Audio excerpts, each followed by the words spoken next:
नमस्कार दोस्तों।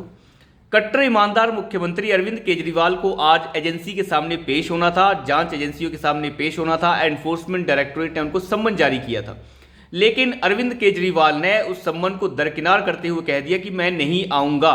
आपने किस हैसियत से मुझे बुलाया है? आपने मुझे सीएम की हैसियत से बुलाया है, गवाह की हैसियत से बुलाया है, अपराधी की हैसियत से बुलाया है? मुझे स्पष्ट कीजिए कि आपने किस हैसियत से मुझे बुलाया है, और आप इस सम्मन को वापस लीजिए, क्योंकि ये सम्मन जो है राजनीति से प्रेरित है।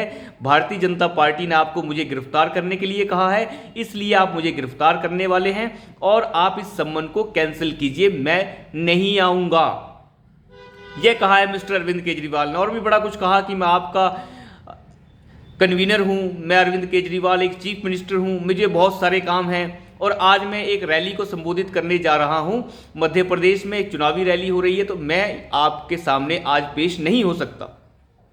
इस कट्टर ईमानदार मुख्यमंत्री को यह नहीं पता कि उसे किस लिए बुलाया गया है, लेकिन एनफोर्समेंट डायरेक्टोरेट ने भी कह दिया है कि आपको जांच में सहयोग करने के लिए बुलाया है हमने, तो कृपया करके जांच में सहयोग कीजिए। अरविंद केजरीवाल को किस हैसियत से बुलाया गया है? हैसियत पूछ रहा है ये आदमी। इसे बुलाया गया है चोरों के सरदार की हैसियत से, शराब घोटाले के राजा की हैसियत से बुलाया गया है इसे, क्योंकि यही तो है सारी की सारी कड़ियों का एकमात्र सूत्रधार, जिसने शराब घोटाले की शुरुआत की है। इसे बुलाया गया है कि तुमने समीर महेंद्रू से फेस चैट के दौरान, यानी जो उसने फ़ोन से एक वीडियो कॉल के दौरान एक बातचीत की है शराब कारोबारी से, समीर महेंद्रू से, उसके बारे में पूछताछ के लिए बुलाया गया था कि क्यों आपने इसके साथ बातचीत की, एक शराब घोटाले में शामिल और शराब कारोबारी के साथ आपने क्यों बातचीत की, और आपकी जो बातचीत है वो विजय नायर के साथ क्यों हुई। इस बारे में इस अरविंद केजरीवाल से पूछताछ के लिए बुलाया गया था। तो ये कह रहा है कि मुझे किस हैसियत से बुलाया है। अब जांच एजेंसी को भी हैसियत बतानी पड़ेगी कि कौन सी एजेंसी जो है किसी को हैसियत के हिसाब से बुलाएगी। इतना बड़ा हो गया ये आदमी। आज तक लालू यादव जेल गया, मुख्यमंत्री था उस समय। तमिलनाडु की सीएम जयललिता जेल गई, और दोनों के दोनों घोटालों के अंदर जेल गए, भ्रष्टाचार के आरोप में जेल गए। उन्होंने तो कभी नहीं कहा कि किस हैसियत से बुलाया गया है हमें, और जेल गए। उसके बाद मंत्री पद जो चीफ मिनिस्टर का पद था वो भी छोड़ना पड़ा उन्हें। लेकिन ये लोग कह रहे हैं कि हम जेल से सरकार चला देंगे। दिल्ली की जनता के मुंह पे तमाचे मार रहे हैं ये लोग। इन लोगों ने कट्टर ईमानदार बोल बोल के कान पका दिए हैं हमारे। ऐसा लगता है कि पता नहीं कैसा शब्द है ये कट्टर ईमानदार। अगर आप कट्टर ईमानदार हैं तो आप पेश क्यों नहीं होते? आप कहते थे हमें जेल डाल दीजिए, हम जेल जाने के लिए तैयार हैं, हम स्वतंत्रता सेनानी हैं, हमें कोई दिक्कत नहीं है, हमें 4 बार ईडी बुलाएगी, 10 बार सीबीआई बुलाएगी, हम जाने के लिए तैयार हैं। आप क्यों नहीं जा रहे हैं? आप अब किसकी पैंट गिली हो रही है? ये अरविंद केजरीवाल कहा करता था कि ईडी जो है पैंट गिली कर देती है। क्या तेरी पैंट गिली हो रही है अब? ऐसी बदतमीज बातें करने वाला ये इंसान अब कह रहा है कि मुझे काम है और मैं नहीं पेश हो सकता। आपने किस हैसियत से बुलाया है मुझे? हैसियत पूछ रहा है ये आदमी। आप अंदाजा लगाइए इस इंसान का। हैसियत के हिसाब से बात होगी अब। फिर कह रहा है कि जो मेरा सम्मन था, जो मुझे सम्मन मिला है, इसे लीक कर दिया गया। इसे भारतीय जनता पार्टी ने लीक कर दिया। उन्हें पहले कैसे पता चल गया? इसे शर्म नहीं आती? सुबह इसने एनफोर्समेंट डायरेक्टोरेट को एक चिट्ठी लिख दी, वो चिट्ठी कैसे लीक हो गई? इसे शर्म नहीं आती इस बात की? इसे नहीं पता कि मीडिया में हर चीज़ लीक हो जाती है, और हर जगह पे जो है संवाददाता होते हैं, पत्रकार होते हैं, इन्फॉर्मेशन लीक होती है। इसमें क्या बड़ी बात हो गई?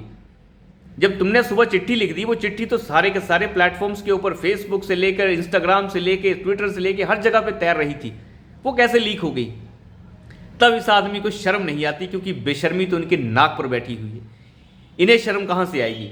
इन्हें तो चुनावी रैलियां करनी है। कह रहा है कि हमारी प्रतिष्ठा है, बहुत बड़ी पार्टी है, मुझे लोगों को जो है सिखाना होता है, बताना होता है, लोगों को गाइडेंस करनी होती है। मध्य प्रदेश में चुनाव हो रहे हैं, छत्तीसगढ़ में चुनाव हो रहे हैं, राजस्थान में चुनाव हो रहे हैं। अरे भाई, तेरा क्या काम है वहां पे? कितना वोट शेयर?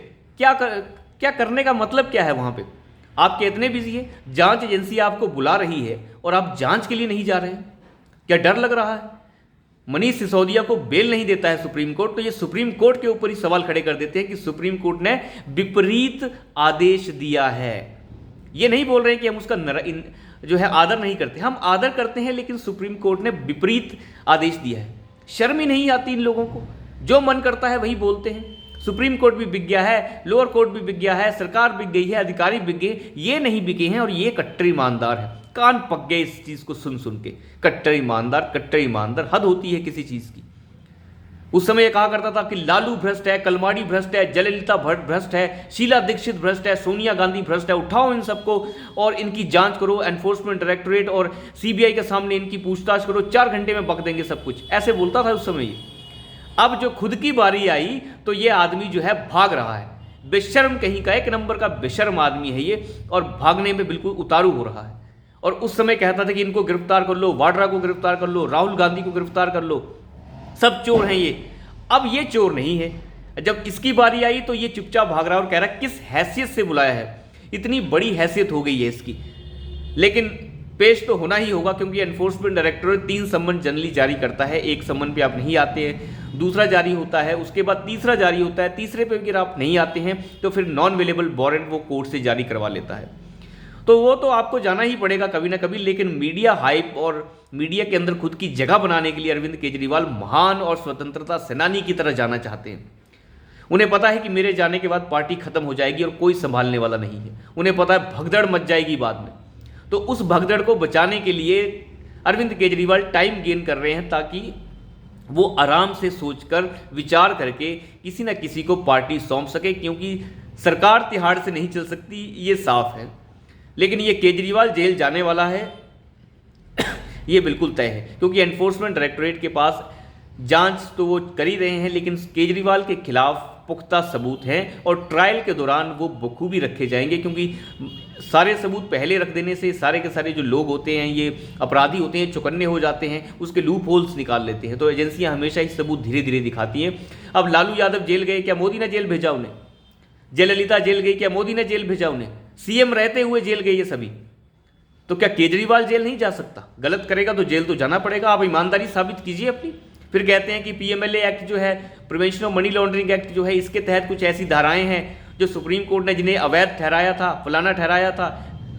किस टाइप की बेहूदगी है ये, जो खुद लोकपाल की मांग किया करते थे और कहते थे सख्त से सख्त कानून होना चाहिए, और अगर किसी के ऊपर आरोप भी लग जाए तो उसी समय पद छोड़ देना चाहिए। ये तो बेशर्म है, जेल जाकर भी पद नहीं छोड़ रहे। तो फिर इसके आगे तो बेहूदगी होती है। हर चीज़ मोदी और कोर्ट के ऊपर छोड़ दो, कह दो सब चोर हैं और तुम लोग सही हो। खैर, लेकिन आपको मिस्टर केजरीवाल, आपको ईडी के सामने, जांच एजेंसियों के सामने पेश होना होगा, भले ही थोड़ा देर सवेर, लेकिन होना तो होगा। ये नौटंकी और ये नटवर लाली और ज़्यादा नहीं चलेगी। तो अभी के लिए इतना ही, धन्यवाद।